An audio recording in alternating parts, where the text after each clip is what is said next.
અત્રે આપણી વચ્ચે પેટલાદથી ડોક્ટર જીકે પટેલ, દાહોદથી ડોક્ટર ડીકે પટેલ, કપડવંતથી ડોક્ટર જીએ પટેલ વગેરે વધાર્યા છે. એમનું હાર્દિક સ્વાગત. રાયકા ક્લબ ગુજરાતના પ્રમુખ બળદેવભાઈ રાયકા, ગફુરભાઈ દેસાઈ, મહેશભાઈ માનવર વધારેલ છે. એમનું હાર્દિક સ્વાગત. પૂર્વ શિક્ષક શ્રીઓ ખૂબ જ આદરણીય એવા શિવરામભાઈ પ્રજાપતિ સાહેબ, પ્રવીણભાઈ પટેલ વધાર્યા છે. એમનું હાર્દિક સ્વાગત. બનાસકાંઠા જિલ્લા પંચાયત બાંધકામ સમિતિના ચેરમેન ભાજપ અગ્રણી બહાદરસિંહજી વાઘેલા વધાર્યા છે. એમનું હાર્દિક સ્વાગત.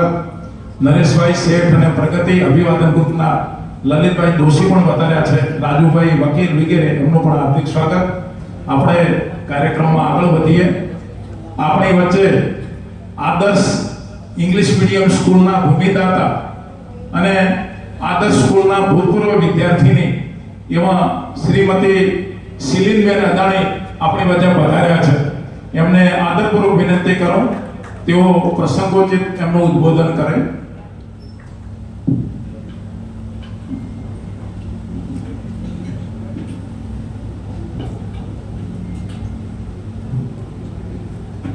परम गुरुजी श्री रवि महाराज, मंचस्थ महानुभाव तथा सभागृहમાં મારા વડીલો અને યુવાનો, આપણા સૌના લાડીલા ડોક્ટર સીકે પટેલ સાહેબની જીવનયાત્રામાં 75 વર્ષ નિમિત્તે યોજાયેલા ડોક્ટર સીકે પટેલના અમૃત મહોત્સવ તથા તેમના વ્યક્તિત્વને અને સેવાભાવને શબ્દાંકિત કરવા સુનોથી સર્જન અને સર્જનથી સેવા ગ્રંથના વિમોચન પ્રસંગે આજના આ ભવ્ય અને યાદગાર કાર્યક્રમમાં મને આમંત્રિત કરવા બદલ આભાર.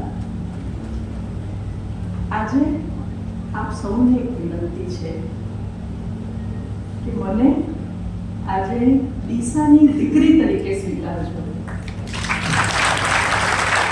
હું ડૉક્ટર ધીરુભાઈ અને રસીલાબેનની દીકરી, પણ સૌથી પહેલા ડીસાની દીકરી. અમે સીકે કાકા સાથે, સીકે કાકાને હું કાકા એટલે કે સૌથી પહેલી મનની ભત્રીજી પણ છું. મારા અને એમના ખાલી ડૉક્ટરના રિલેશનના લીધે હું અહીંયા આવી છું એવું નથી, પણ હું એમની ભત્રીજી છું એટલે હું એમની પાસેથી કાકા તરીકેની બોલવા માટે છૂટ લઈ રહી છું. સીકે કાકા સાથેના અમારા સંબંધો બહુ જૂના.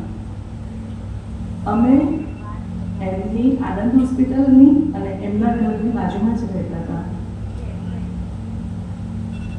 કાકા એટલે નાનપણથી મેં જોયા છે એમને એકદમ જે આપણને એમની મૂવીમાં બતાવ્યું, બહુ જ મહેનત.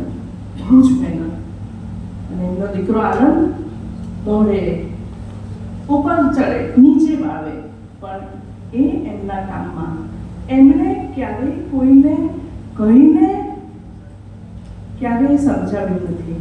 એમણે પોતાની કારકિર્દીમાં જે રીતે મહેનત કરી છે એ મહેનતથી સમજાવ્યું છે. નાનપણમાં મેં પણ એવું સાંભળેલું છે કે જીવનમાં કોઈને કહેવાથી કોઈ ના સમજે, પણ તમે જે કરો એ જોઈને કોઈ કરે. એટલે કાકાનું હંમેશા યાદ કરી અને એમના માટે હું લંડનમાં હતી અને મને ફોન આવ્યો હતો. મંચસ્થ મહાનુભાવો પાસેથી ઘણા બધાએ મને ફોન કર્યો હતો, મને મેસેજ કર્યા હતા. પણ ઘણી વખત એવું થાય છે કે અનપ્લાન્ડ સિચ્યુએશનમાં અગર હું કોઈને કમિટમેન્ટ આપું તો અમારા લોકોની સિચ્યુએશન એવી થાય છે કે કમિટમેન્ટ હોય એટલે જવું જ પડે છે. અને એટલા માટે ક્યારેય મેં એ કમિટમેન્ટ આપ્યું નહોતું. પણ ગઈકાલે સાંજે અને આજે સવારમાં એકદમ ફોર્મલી રસ્તામાંથી આપણે કહ્યું કે કાકા હું આવું છું, કારણ કે મને એમના 75 વર્ષમાં જોવાતા, પણ મને ખબર નહોતી અને મેં ક્યારેય એવો વિચાર નહીં કર્યો કે હું અહીંયા બેસીશ. મેં એને બહુ ના પાડી, પણ એમણે મને બેસાડી અને છતાં વક્તવ્યમાં મારું નામ લખ્યું. હું ના પાડીશ તો કદાચ એમને ખરાબ પણ લાગે, એટલે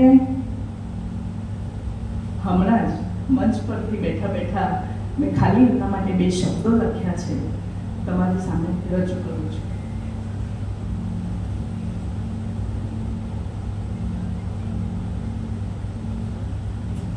માનનીય સીકે કાકા, આદર સહિત સૌને મારા નમસ્કાર. હું આદર્શ શાળામાં ભણી છું અને ત્યાં અમને પહેલો પાઠ શીખવ્યો સેવા પરમો ધર્મ.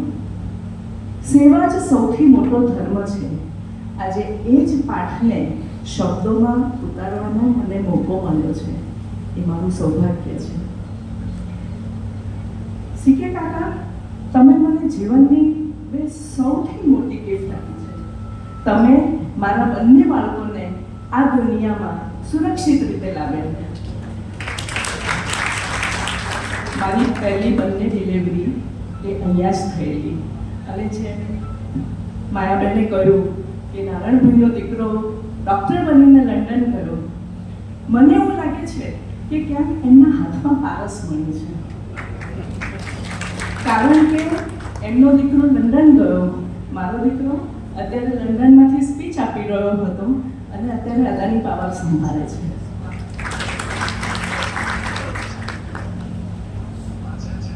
એનું નામ છે સાગર અદાની, જે અત્યારે ગ્રીન એનર્જી ચલાવે છે અને કદાચ એમના જ સંસ્કાર, એમના જ હાથનો ટચ એ છોકરાઓને આગળ વધારે છે. ડિલિવરીના સમયે જ્યારે ડર અને પીડા બધું ભૂલી જાય ત્યારે તમારો શાંત સ્વભાવ, તમારો વિશ્વાસ, તમારા શબ્દો અમારા આખા પરિવાર માટે તાકાત બની ગયા હતા. તમે માત્ર ડૉક્ટર નહોતા, તમે ભગવાનના દૂત. પણ તમારી મહાનતા હોસ્પિટલ સુધી સીમિત નથી રહી. કદાચ નિવૃત્તિ પછી જ્યારે લોકો આરામ કરવા પસંદ કરે છે ત્યારે તમે સેવા પસંદ કરી. તમે તમારો કિંમતી સમય અમારી શાળાને, વિદ્યાર્થીઓને અને સમાજને આપ્યો. બીજા પાછા હટે છે પણ તમે આગળ વધ્યા. આ જ સાચા કર્મયોગીની ઓળખ છે, જે નામ કે ખ્યાતિ માટે નહીં પણ સેવા સ્વભાવમાં હોવાથી સેવા કરે છે. એટલે જ ડીસા અને આખો વિસ્તાર તમારું આટલું બધું માન કરે છે. તમે શરીરને સાજા કર્યા, નિવૃત્તિ પછી યુવા મનને માર્ગદર્શન આપ્યું અને અમને શીખ્યું કે સેવા એ ગરિમા સાથે થાય. આદર્શ શાળાએ મને શીખવ્યું કે જે વ્યક્તિ તમારા માટે અને સમાજ માટે આટલું કરે એની સામે માથું નમાવી અને જાહેરમાં આભાર માનવો એ આપણી ફરજ છે. તો આજે અમૃત મહોત્સવ અને પુસ્તક વિમોચનના આ પવિત્ર પ્રસંગે હું શબ્દોથી તમારા ચરણોમાં પ્રણામ કરું છું. આભાર.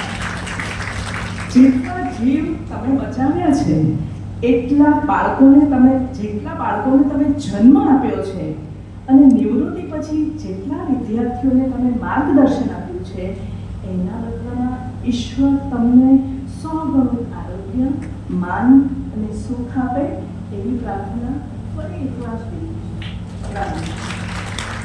આજે ઘણા બધા વખત પછી અહીં આવી છું તો એક ભૂતપૂર્વ શાળાની વિદ્યાર્થીની તરીકે આ સભાગૃહમાં મારા ભૂતપૂર્વ ગુરુજીઓ બેઠેલા છે, એ સૌને હું પ્રણામ કરું છું.